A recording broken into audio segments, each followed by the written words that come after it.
बच्चों हम लोग अभी से लेकर 12th क्लास की जो बोर्ड बायो की होगी तब तक क्वेश्चंस प्रैक्टिस कराएंगे। अभी तो थोड़ा कम क्वेश्चंस होंगे, पर एक बार केमिस्ट्री की एग्जाम हो जाए तो जो बायो की जो छुट्टी है ना, लीव है, उसमें पूरा 10-20 क्वेश्चन लेके आएंगे प्रैक्टिस के लिए। तो आप हमारे साथ बने रहें। और लेवल हमारा एकेडमिक का होगा। अगर नीट लेवल देखना है तो होटा क्लासेस चैनल है, उस पर नीट लेवल का मतलब डेप्थ में कॉन्सेप्ट को क्लियर किया जाता है। ये बोर्ड लेवल का है। तो क्वेश्चन देखते हैं बच्चे।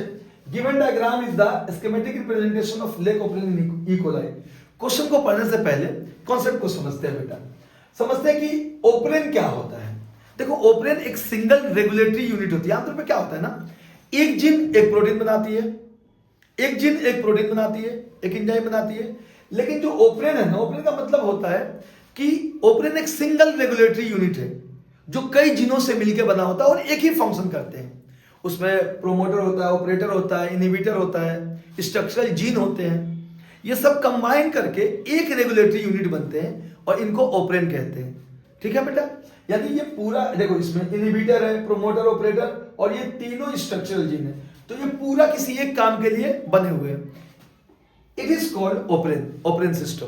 ओके, ई कोलाई में लेक ऑपरेंड पाया जाता है। तो क्वेश्चन पूछ रहा है। अच्छा, और कॉन्सेप्ट समझ लेते हैं। अब देखो ये काम कैसे करता है। अच्छा, मान लो, देखो जब डिटेल में पढ़ाएंगे तो बताएंगे कि जीन कई तरह के होते हैं। जैसे एक हाउसकीपिंग जीन होता है। हाउसकीपिंग जीन का मतलब वो जब से बॉडी बनी वो प्रोटीन बना ही रहा है, वो रुकेगा ही नहीं, क्योंकि बॉडी को नीड है उसकी। पर ऑपरेंड सिस्टम ऐसा नहीं है। ऑपरेंड सिस्टम का मतलब ये है, नेचर ने, इवोल्यूशन ने इसको इसलिए डेवलप किया कि यार जब जिस चीज की जरूरत होगी बॉडी में वो प्रोटीन बनेगा, जरूरत नहीं होगी नहीं बनेगा। ऑपरेंड सिस्टम का सिंपल सा फंडा है। ये पूरा सिस्टम ही इसलिए बनाया गया कि भाई जरूरत होगी तो हम सब काम करेंगे, नहीं होगी तो काम नहीं करेंगे। पर ये कैसे हो सकता है, देखिए कैसे होता है। इसमें ये जो जीन है ना, आई इनहिबिटर जीन है, ये प्रोटीन बनाती रहती है, इनहिबिटर प्रोटीन, और ये जाकर ऑपरेटर को ब्लॉक कर देता है। ब्लॉक कर दिया, ये तीनों स्ट्रक्चरल जीनों ने अपना प्रोटीन नहीं बनाया, बंद। ओके।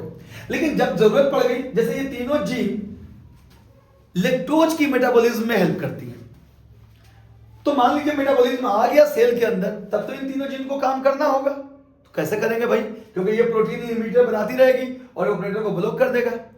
तो जैसे ही लैक्टोज अंदर आती है, लैक्टोज को कहते हैं इंड्यूसर, आते ही इनहिबिटर की प्रोटीन को ब्लॉक कर देती है।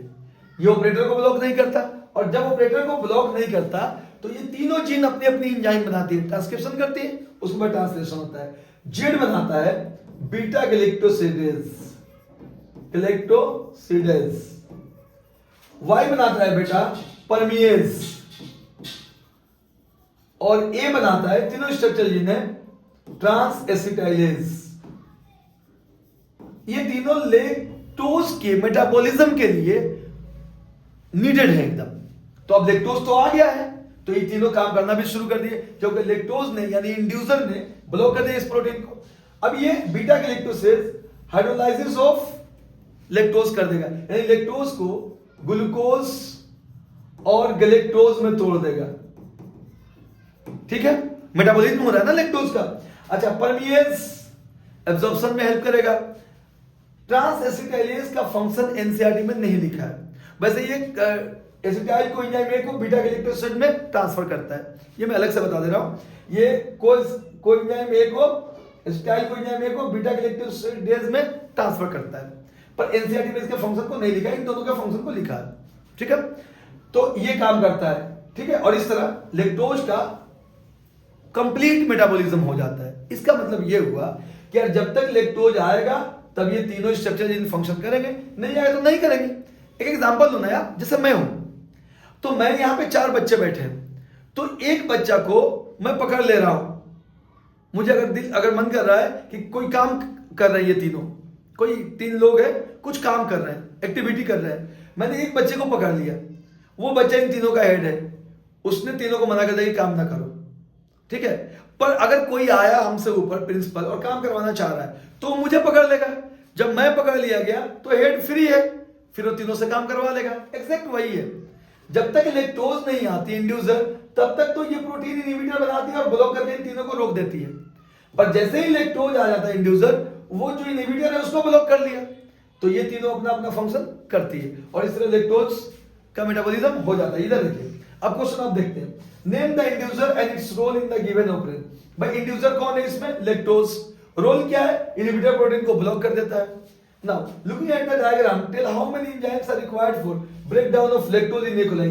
3 enzyme, Z, Y and A से 3 बनते हैं। Z से beta galactosidase, permease and trans acetylase. Very simple and easily we can handle it.